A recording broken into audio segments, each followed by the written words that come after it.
हरियाणा की हर अपडेट के लिए बेल आइकन दबाएं और सब्सक्राइब करें STV हरियाणा न्यूज। साथ वीडियो कॉन्फ्रेंस द्वारा स्पेशल ट्रेनों की समीक्षा की ताकि फंसे हुए लोग जल्द से जल्द अपने घर वापस आ सके। इस बात पर जोर दिया गया कि अगले कुछ हफ्तों तक रोज कम से कम 100 श्रमिक स्पेशल ट्रेन चलाई जाए, जिससे श्रमिकों को वापस घर आने में कोई समस्या नहीं आए। भारतीय रेल 12 मई से चरणबद्ध तरीके से पैसेंजर ट्रेन्स का परिचालन फिर से आरंभ कर रही है। ये ट्रेनें नई दिल्ली रेलवे स्टेशन से स्पेशल ट्रेन्स के रूप में 15 डेस्टिनेशंस के लिए चलेगी। गृह मंत्रालय ने आज आपदा प्रबंधन अधिनियम के अंतर्गत ट्रेन द्वारा लोगों की आवाजाही के संदर्भ में SOP जारी की है, जिसके तहत ट्रेन्स के शेड्यूल, टिकट्स की बुकिंग एवं लोगों की आवाजाही से संबंधित प्रक्रिया इत्यादि के बारे में रेलवेज व्यापक प्रचार करेगी। कंफर्म्ड टिकट होने पर ही पैसेंजर रेलवे स्टेशन में एंट्री प्राप्त कर सकता है। इस कंफर्म्ड टिकट के आधार पर वह स्टेशन तक आ सकता है। उसे अलग से कर्फ्यू पास वगैरह लेने की जरूरत नहीं। स्टेशन पर पैसेंजर्स की स्क्रीनिंग होगी और केवल एसिम्प्टोमेटिक पैसेंजर्स को ही ट्रेन पर बोर्ड करने की अनुमति दी जाएगी। पैसेंजर्स को हर समय फेस मास्क या फेस कवर पहनना होगा। उन्हें सोशल डिस्टेंसिंग का अनुपालन करना होगा। गंतव्य पर पहुंचने पर यात्री को राज्य सरकार द्वारा पारित किए गए हेल्थ प्रोटोकॉल्स का अनुपालन करना होगा। कैबिनेट सेक्रेटरी ने कल की वीडियो कॉन्फ्रेंस में राज्यों में डॉक्टरों, नर्सेज और पैरामेडिकल स्टाफ की आवाजाही को सुविधाजनक बनाने पर भी चर्चा की। तदोपरांत गृह मंत्रालय ने भी सभी राज्यों को पत्र लिखा है। राज्यों से अनुरोध किया गया है कि वे doctors, nurses, paramedical staff, sanitation personnel तथा एम्बुलेंस की बेरोक टोक आवाजाही सुनिश्चित करें और उन्हें सुरक्षा प्रदान करें। निजी क्लिनिक, नर्सिंग होम और लैब्स को सुचारू रूप से खोलने के लिए सभी ठोस कदम उठाएं। हमारी सभी से यह अपील है कि वे धैर्य बनाए रखें। हमारा अनुरोध है कि इन सभी प्रयासों में अपना सहयोग दें और लोगों को इन सुविधाओं के बारे में जानकारी प्रदान करें, फैलाएं, उनको जागरूक करें। धन्यवाद। धन्यवाद। Health ministry representative please. आज की ब्रीफिंग मैं एक छोटी सी अपील से शुरू करना चाहूंगा।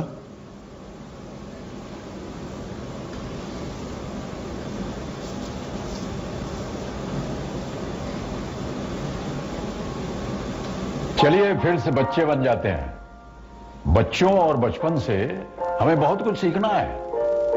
याद है जब बचपन में हमें खांसी बुखार हो जाता था, बदन दुखता था तो हम रोते हुए माँ के पास जाते थे और उन्हें अपनी तकलीफ बताते थे।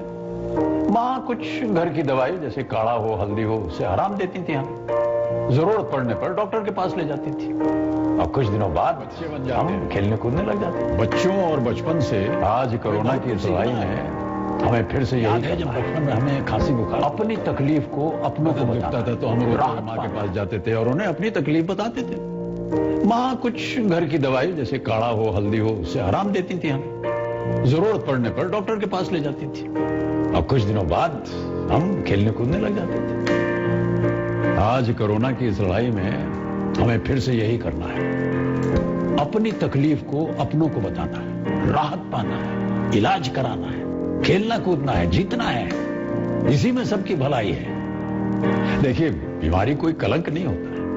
परिवार तो आपका भला ही चाहता है ना। तो चलिए फिर से बच्चे बन जाते हैं, अपनी तकलीफ अपनों को बताते हैं। कोरोना से हमें लड़ना है, डरना नहीं है। वह उसे छुपाए नहीं, बल्कि सामने आकर उससे संबंधित इलाज ले। अगर हम ऐसा नहीं करते हैं तो हम तो बीमार होंगे ही, बल्कि अपने परिवार को भी बीमार कर सकते हैं। हर पेशेंट को अपने को बचाने के साथ साथ अपनी फैमिली को बचाने के लिए सरकार द्वारा प्रोवाइड की गई हेल्थ सुविधाओं को अपनाते हुए इस लड़ाई में अपना योगदान देना होगा।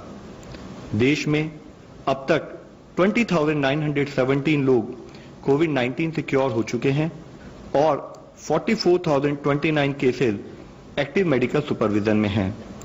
पिछले 24 घंटे में अगर हम देखें तो पाते हैं कि टोटल केसेस में 4,213 केसेस का इंक्रीज नोट किया गया है, पर साथ में ही 1,559 पेशेंट्स क्योर भी हुए हैं। इस तरीके से हम देखें तो पाते हैं कि हमारा टोटल रिकवरी रेट अब 31.15% हो चुका है। कुल कंफर्म केसेस की संख्या इस समय 67,152 है।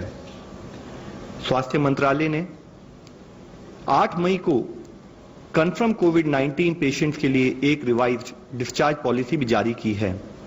यह मिनिस्ट्री द्वारा ऑलरेडी इशूड गाइडलाइंस, जो कि हमारे 3 टियर कोविड फैसिलिटीज और categorisation of patients based on clinical severity, उसके साथ अलाइंड है। पहले जो क्राइटेरिया था कि या तो चेस्ट रेडियोग्राफ क्लियर होना चाहिए या 2 कॉन्जिक्यूटिव RT-PCR टेस्ट नेगेटिव होने चाहिए, उसके भिन्न होते हुए नई डिस्चार्ज पॉलिसी के अनुसार जो केसेस जो कि माइल्ड है, वेरी माइल्ड है या प्री सिम्टोमेटिक केसेस हैं और कोविड केयर फैसिलिटी में एडमिट हैं, अगर सिम्टम की शुरुआत के 10 दिनों में उनको 3 दिन तक फीवर ना हो तो उन्हें डिस्चार्ज किया जा सकता है। ऐसे समय में डिस्चार्ज से पहले टेस्टिंग करने की आवश्यकता नहीं है, लेकिन डिस्चार्ज के बाद भी 7 दिनों के लिए उन्हें होम आइसोलेशन का पालन करना पड़ेगा।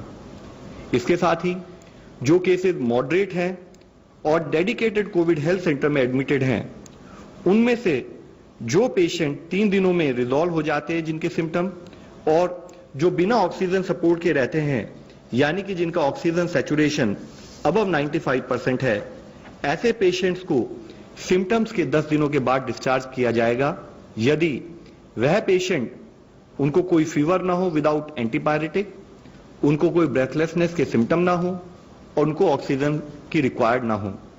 लेकिन इसके साथ ही वह मॉडरेट पेशेंट जिनको फीवर 3 दिन में रिजॉल्व नहीं होता और वह ऑक्सीजन थेरेपी पर कंटिन्यू करते हैं, इन केसेस में पेशेंट्स को तभी डिस्चार्ज किया जाएगा जब उनके क्लिनिकल सिम्टम रिजॉल्व हो जाएं और लगातार 3 दिनों तक ऑक्सीजन सैचुरेशन मेंटेन करने की एबिलिटी हो। यह ध्यान देना चाहिए कि मॉडरेट संबंधित इन केसों में भी डिस्चार्ज से पहले टेस्टिंग की जरूरत नहीं होगी, लेकिन पेशेंट को डिस्चार्ज होने के बाद 7 दिन तक होम आइसोलेशन का पालन करना होगा। इसके साथ ही सीवियर केसेस और साथ में केसेस जो कि इम्यूनो कॉम्प्रोमाइज्ड हैं, जैसे कि HIV patients, transplant recipients, malignancy etcetera, ऐसे पेशेंट्स को तभी डिस्चार्ज किया जाएगा जब या तो वह क्लिनिकली रिकवर हो जाएं या उनके पेशेंट्स को RT-PCR के द्वारा नेगेटिव घोषित किया जाए। यह डिस्चार्ज पॉलिसी इसलिए चेंज की गई है कि अगर हम देखें भी कई देशों ने एविडेंस के बेसिस पर अपनी डिस्चार्ज पॉलिसी में टेस्ट बेस्ड स्ट्रैटेजी के बदले सिम्टम बेस्ड स्ट्रैटेजी और टाइम बेस्ड स्ट्रैटेजी का बदलाव किया है। उसके तहत ही इसमें हम चेंज लाए हैं। साथ ही ICMR के लैब सर्वेलेंस डेटा के रिव्यू के अनुसार भी RT-PCR पॉजिटिव केसेस पेशेंट्स 10 दिन बाद नेगेटिव टर्न हो जाते हैं। रिसेंट स्टडी से यह भी पता चला है कि viral load peak in the pre symptomatic period, यानी कि सिम्टम से 2 दिन पहले और अगले 7 दिनों में नीचे चला जाता है। यह discharge policy RT-PCR diagnose patients के लिए है। यह जानना जरूरी है कि यह डिस्चार्ज पॉलिसी होम और फैसिलिटी क्वारंटाइन पेशेंट्स के लिए नहीं है, क्योंकि क्वारंटाइन एसिम्टोमेटिक और हेल्दी पर्सन्स के लिए है जो वायरस से एक्सपोज हैं लेकिन उन्हें कोई सिम्टम नहीं दिखता है। हाउएवर, क्वारंटाइन फैसिलिटी पर उनका स्टे 5 मई को जारी मिनिस्ट्री ऑफ होम अफेयर्स की गाइडलाइंस के तहत लास्ट एक्सपोजर से 14 दिन तक रहेगा और डिस्चार्ज पॉलिसी से संबंधित एक फ्रीक्वेंटली आस्क्ड क्वेश्चन भी गवर्नमेंट ऑफ इंडिया के वेबसाइट पर उपलब्ध किए गए हैं। इसी संदर्भ में मिनिस्ट्री ऑफ हेल्थ ने home isolation of very mild और प्री सिम्टोमेटिक कोविड-19 केसेस के लिए भी एक रिवाइज गाइडलाइन जारी की है, जिसके अनुसार वेरी माइल्ड और प्री सिम्टोमेटिक कोविड-19 केसेस के लिए होम आइसोलेशन पीरियड समाप्त होने के बाद टेस्टिंग की कोई आवश्यकता नहीं है। However, I would still like to reiterate a few points that those patients who are undergoing home isolation should strictly adhere to. उनको एक सेल्फ डिक्लेरेशन फॉर्म साइन करना होगा, हमेशा ट्रिपल लेयर्ड मास्क पहनना होगा, एक आइडेंटिफाइड रूम में isolation maintain करना होगा, वह जो एल्डरली हैं या जो कोमॉर्बिड कंडीशंस वाले पेशेंट्स हैं या और फैमिली मेंबर हैं उनसे दूर रहें, हेल्थ हाइजीन मेंटेन करें और अपनी सेल्फ मॉनिटरिंग करें। अगर कोई भी हेल्थ सिचुएशन डिटेरियोरेट होती हो तो वह संबंधित मेडिकल अधिकारी को सूचित भी करें। माननीय स्वास्थ्य मंत्री जी ने north eastern states Arunachal Pradesh, Assam, Manipur, Meghalaya, Mizoram, Nagaland, Tripura और सिक्किम के साथ एक वीडियो कॉन्फ्रेंस के जरिए राज्यों में कोविड स्थिति की समीक्षा की। राज्यों को माइग्रेंट लेबरर्स, स्टूडेंट्स और विदेश से लौटने वालों के लिए मिनिस्ट्री ऑफ हेल्थ और एक्सटर्नल अफेयर्स द्वारा जो प्रोटोकॉल बताया गया है उसके तहत स्क्रीनिंग और क्वारंटाइन मेजर्स इंश्योर किए जाएं, उसके लिए उन्होंने रिक्वेस्ट की है। साथ ही राज्यों को यह भी कहा गया है कि वायरस के स्प्रेड को रोकने के लिए सार्वजनिक स्थानों पर थूकने से रिलेटेड, स्पिटिंग से रिलेटेड जो प्रोहिबिशन है उसको इफेक्टिवली लागू किया जाए। कल माननीय स्वास्थ्य मंत्री जी ने कोविड-19 मैनेजमेंट की स्थिति की समीक्षा करने के लिए मंडौली जेल जो कि नई दिल्ली में स्थित है वहां स्थित कोविड केयर सेंटर का दौरा भी किया। National institute of virology Pune ने एक एंटीबॉडी डिटेक्शन किट कोविड कलज एलाइजा नामक IgG एलिजा टेस्ट किट को डेवलप किया है। माननीय स्वास्थ्य मंत्री जी ने इस संदर्भ में कहा कि इंडिजिनस टेस्ट कोविड-19 के सर्वेलेंस में महत्वपूर्ण भूमिका निभाएगा।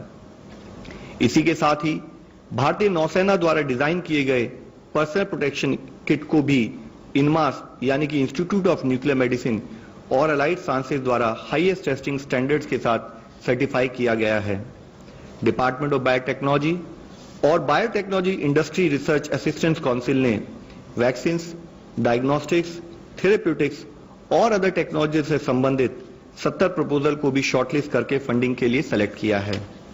जहां एक और हम समाज में हेल्थ सीकिंग बिहेवियर प्रमोट करना चाहते हैं, वहीं दूसरी ओर हम सबको मिलकर कोविड-19 से जुड़े हुए स्टिग्मा से भी लड़ना होगा। हमें बीमारी से लड़ना है, बीमार से नहीं।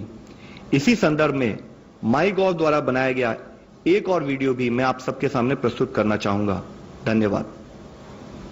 देखिए, कोरोना हम पर दो तरह के हमले करता है। पहला शारीरिक और दूसरा मानसिक। मानसिक हमला हमें संदेह पैदा करता है, मन में कहीं एक शक पैदा करता है, यहां तक कि हम उस इंसान से भी डरने लगते हैं जो अस्पताल से ठीक होकर घर आया है। वो इंसान जिसे डॉक्टरों ने ताली बजा करके घर भेजा है। देखा होगा आपने टीवी पर कि अस्पताल से ठीक होकर वापस आने पर घर और समाज के लोग उन पर फूलों की वर्षा करते हैं। शारीरिक लड़ाई के लिए तो दुनिया भर के जानकार कोशिश कर रहे हैं, और मानसिक लड़ाई हमें ही जीतनी पड़ेगी। यदि हम हार गए तो कोरोना जीत जाएगा, और ये हम कभी होने नहीं देंगे। अपनों को अपनाएंगे, सही सलामत घर लाएंगे। Friends, empowered group 9 chairman is with us. मैं रिक्वेस्ट करूंगा कि वो अपने ग्रुप के बारे में थोड़ा ब्रीफिंग दें, please. I am Ajay Sahni, chairman of the empowered group 9। Empowered group 9 को जो रिस्पॉन्सिबिलिटी दिया गया है वो है technology and data management for this combating this crisis. उसके तहत इस ग्रुप ने 6 मेजर प्रिंसिपल्स लेकर आगे काम शुरू किया। इसमें पूरा जो हमारा सैंपल कलेक्शन से लेकर testing, ICMR, NCDC, ministries, citizens जिनको की कुछ सुविधाएं उपलब्ध करनी है, इंडस्ट्री और पब्लिक को, कमर्शियल एंटिटीज को और स्टेट गवर्नमेंट्स को, जो लोग फील्ड में काम कर रहे हैं उनको किस तरह की डेटा और उस तरह से सुविधाएं उपलब्ध कराई जाएं, उसमें काम शुरू किया। और उसमें एक सबसे पहला काम ये रखा कि सिटीजन्स के लिए किस तरह का टूल डिप्लॉय किया जाए, जो कि आरोग्य सेतु के रूप में उभर के आया, और उस पर मैं आगे चर्चा करूंगा। उसके बाद डेटा अवेलेबिलिटी, जो कि टेस्टिंग से रिलेटेड है, आईसीएमआर, एनसीडीसी और स्टेट्स में, उसका फ्लो कैसे बनाया जाए, उसमें मदद करने की कोशिश की। उसके अलावा जो स्मार्टफोन्स के लिए तो आरोग्य सेतु ऐप आया, लेकिन जिनके पास स्मार्टफोन नहीं है, जिनके पास फीचर फोन है या लैंडलाइन है, उनको किस तरह से मदद की जा सके उसकी भी चिंता की गई। और डेटा प्राइवेसी के ऊपर काफी काम किया गया कि ये ना हो कि हम किसी के पर्सनल डेटा का किसी भी तरह से कोई दुरुपयोग हो, तो उसकी बहुत चिंता की गई और उसके लिए बड़ी अच्छी एक प्राइवेसी पॉलिसी भी बनाई गई और उस पर अमल भी किया जा रहा है। और उसके अलावा जो हमारी फील्ड लेवल इंस्टीट्यूशंस हैं, common service centres, NIELIT, CDAC, STPI, department of telecom के जो बीएसएनएल के लोग हैं पूरे देश में, उनकी मदद भी ली गई for many of these activities. और जहां पर टेस्टिंग सेंटर्स हैं उनमें भी कुछ लोगों को भेजा गया ताकि डेटा एंट्री वगैरह में उनको सुविधा हो पाए।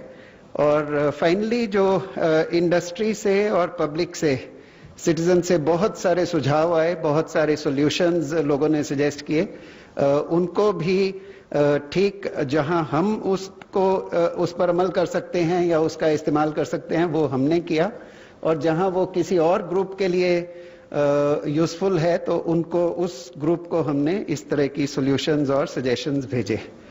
तो ओवरऑल जो उसका एक ओवरऑल फ्लो है, उसमें सबसे इम्पोर्टेंट रोल है स्पेशल सर्वेलेंस सिस्टम का, जो कि हेल्थ डिपार्टमेंट का बनाया हुआ एक टूल सेट है, जिसमें कि स्टेट्स को, डिस्ट्रिक्ट्स को, डिस्ट्रिक्ट के अधिकारियों को, डिस्ट्रिक्ट सर्वेलेंस ऑफिसर को हर तरह की इंफॉर्मेशन और सुविधा उपलब्ध कराई जाती है। उसको स्ट्रेंथन करने के लिए शुरू हमारा काम हुआ कि जहां सैंपल कलेक्शन होता है और टेस्टिंग होता है, उसकी एप्स बनाई गई। आरटीपीसीआर टेस्ट के लिए एक ऐप बनाई गई और एंटीबॉडी टेस्ट के लिए एक और ऐप बनाई गई।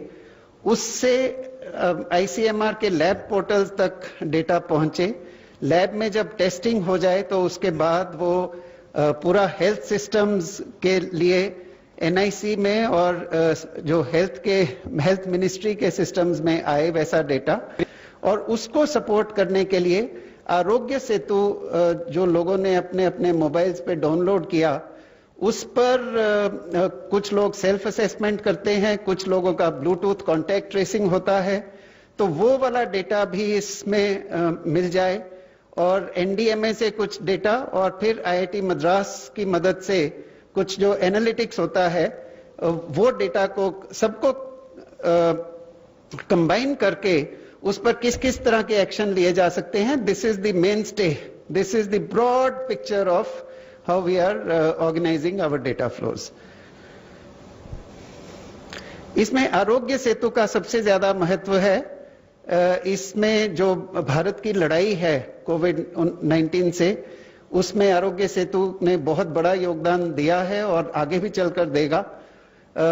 इसको एक ऐप के रूप में रिलीज किया गया और इसका सबसे जरूरी पहलू है कि इसमें ब्लूटूथ के जरिए वो एक जिसको ज्यादा रिस्क हो, having come close to any infected person, उन लोगों को अलर्ट करना और हेल्थ सिस्टम को अलर्ट करना कि उनकी क्या मदद की जाए, ये उसके लिए बहुत जरूरी है। उसके अलावा ये जो भी इसको इस्तेमाल करता है, जो भी इसको डाउनलोड करता है, उनको एक सुविधा दी जाती है कि वो अपना सेल्फ असेसमेंट करें और सेल्फ असेसमेंट कर कर उसमें बताएं कि क्या वो हेल्दी अभी हैं, उनको कोई दिक्कत नहीं है, या उनको खांसी या बुखार या ब्रेथलेसनेस की तकलीफ है, या उनकी कोई कॉम्बिनेशन की तकलीफ है। उसके अलावा अपनी उम्र बताएं और अपना कोई अगर और हेल्थ का कुछ इशू है, डायबिटीज है या उस तरह के कोई इश्यूज हैं जिससे कि उनका रिस्क बढ़ता है, वो भी अपनी सेल्फ असेसमेंट में दें। और उसके द्वारा वो कुछ अगर मदद चाहते हैं तो वो मदद भी मांगने के लिए सामने आए। उसके अलावा हम जितने यूजर्स हैं उनको ये भी मौका देते हैं कि वो अगर वॉलंटियर करने को तैयार हैं आगे चलकर, तो उसके लिए भी अगर सामने आना चाहते हैं तो वो भी अपनी तरफ से बता पाए।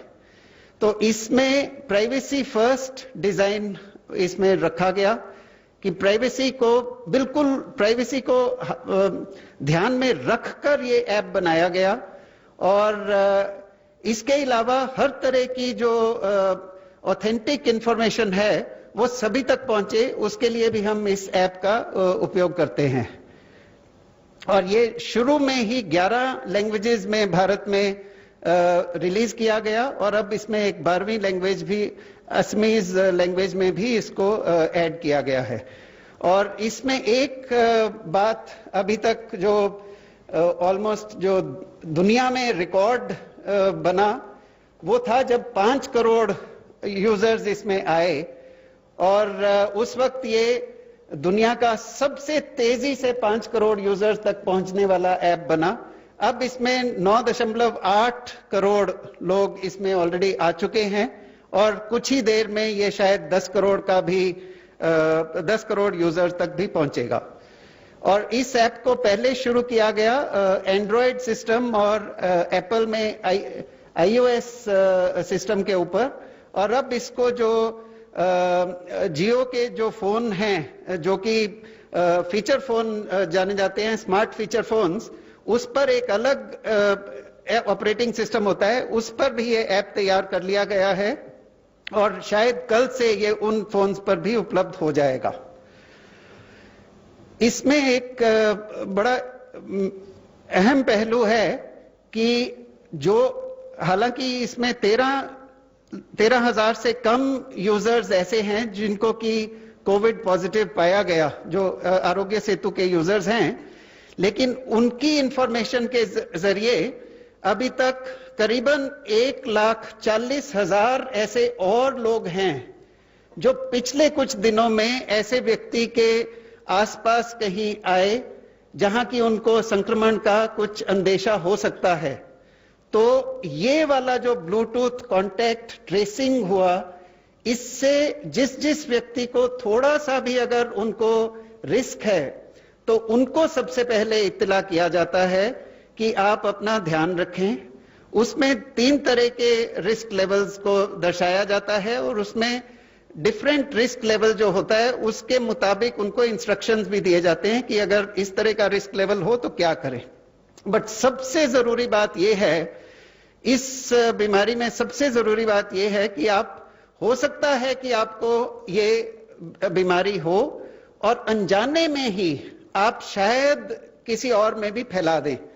तो ये जल्दी से आपको मालूम चलने से, जब आपके पास शायद सिम्टम्स भी ना आए हो, तभी जब आपको पहले से पता लग जाता है तो आप अपना ध्यान रख सकते हैं, अपने आप को सेल्फ आइसोलेट कर सकते हैं, अपने आप को क्वारंटाइन में रख सकते हैं, अपने परिवार की, अपने आसपास के लोगों की चिंता कर सकते हैं, उनको बीमारी से बचा सकते हैं। और अगर आगे चलकर सिम्टम्स आए तो आप उन सिम्टम्स को सीरियसली लेंगे और फिर आप मदद मांग पाएंगे। तो ये बहुत ही जरूरी पहलू है जो कि बिना टेक्नोलॉजी के उपयोग के इसको बिल्कुल हासिल नहीं किया जा सकता। ये सिर्फ टेक्नोलॉजी उपयोग करने से इस तरह का जल्दी अलर्ट का सिस्टम हम कर पाए हैं। जब हमारे पास में जो ब्लूटूथ कॉन्टैक्ट्स का डेटा आता है